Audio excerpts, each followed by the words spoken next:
MERDA Hospital.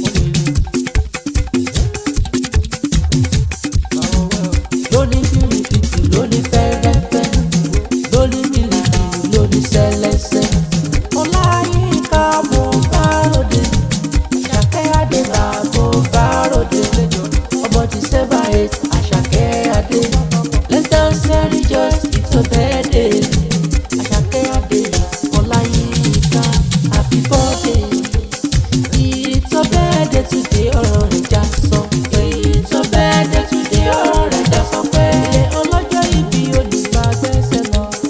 It's a birthday today ọ̀rọ̀ rẹ̀ já sọ pé happy birthday to you àtìlẹ́ lọ́dún sí.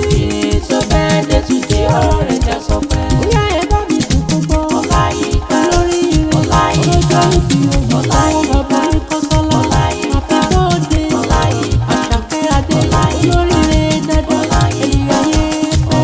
Ó ti lé lọ́dún sí ọ̀pọ̀ ní mo dákẹ́kẹ́ happy birthday Ọláyínká.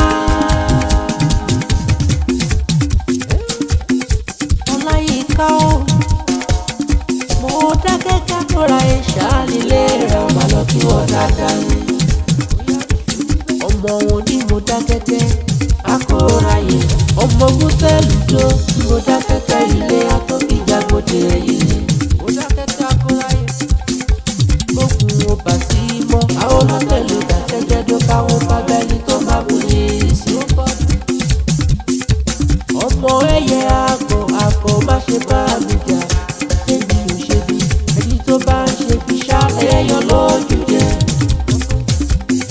Wọ́n bá pẹ́ dàpọ̀ Ọláyínká ó.